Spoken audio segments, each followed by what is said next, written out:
Hi everyone, Brian here wishing you a great Friday and a wonderful weekend ahead.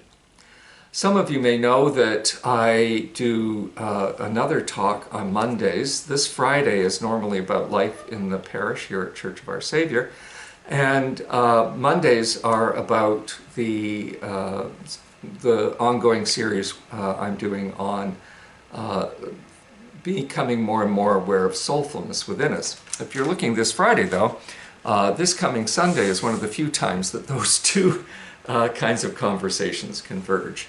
And that's because in the series on Looking for the Soul, I've been talking about the nature of Jesus, who is able to align himself in such a way that his everyday self is connected to his deep self.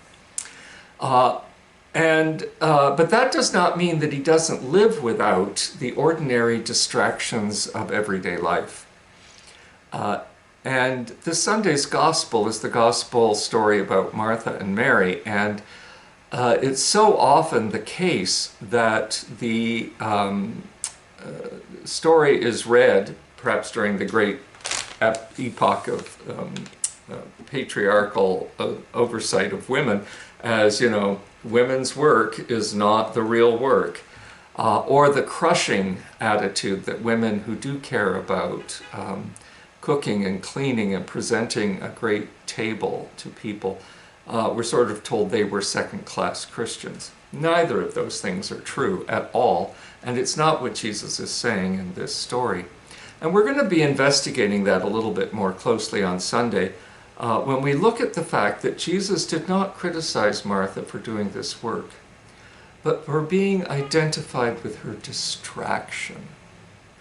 And that's a very different kind of thing than he's not criticizing her for cooking or managing the kitchen or wanting everybody to have a great meal in a clean space after everybody was finished talking with Jesus. What he's saying is that if we get lost in our everyday distractions, we'll simply become frenetic and, over time at least, very off-center from ourselves. Happily, we know this in the modern era. Modern psychology tells us this, modern spiritual insight tells us this, even modern sleep therapy and other forms of physical care tell us this, that we need to find a center in our lives in order to live as healthily as possible. That, I think, is a particularly important message for all of us in what seems to be a very critical time in history. We're still living with the reality of COVID and what it means and how vulnerable we are to this new strain.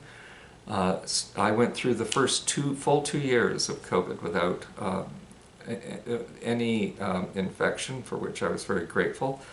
But the Omicron virus was just too simple to catch, and I did. So we all know that that life is with us. We also know that emerging out of COVID, it remains tricky and tough, especially for groups like the church, which are intended to be groups that meet together on a regular basis, nurture community, person to person to person. And how we reemerge after 2 years of not being able to do that is, of course, an enormous question. There are distractions always for Americans in an election year, even midterm elections. And there have been so many controversies around so many major topics. Everything from the state of the economy in the United States to international politics to gun violence to women's reproductive rights. All of these are big issues, and we've been walloped by them all in a year of primaries and a November election. So there's a lot of weight, especially given the fact that many people are facing, the hardships of more expensive goods and services. And we're trying to relax in the summer, I know.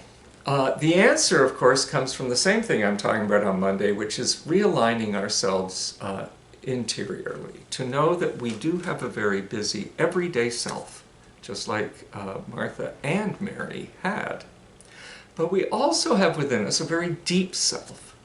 And one of the points of Jesus, not the only point, but one of the points of Jesus, is to help us make friends with these two interior realities, our busy everyday self and our deep soulful self, so that they can get to know each other and be comfortable with each other and be in alignment with each other.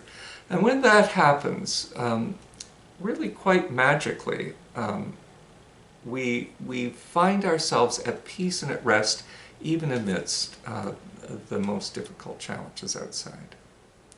Whether you're at church this Sunday or not, whether you're on vacation this weekend or not, whether you're celebrating being centered with us in church or finding your own way to be centered somewhere else, I wish you health and wholeness and a great weekend and celebration of the good gifts of God. Take care, God bless, and thanks for listening.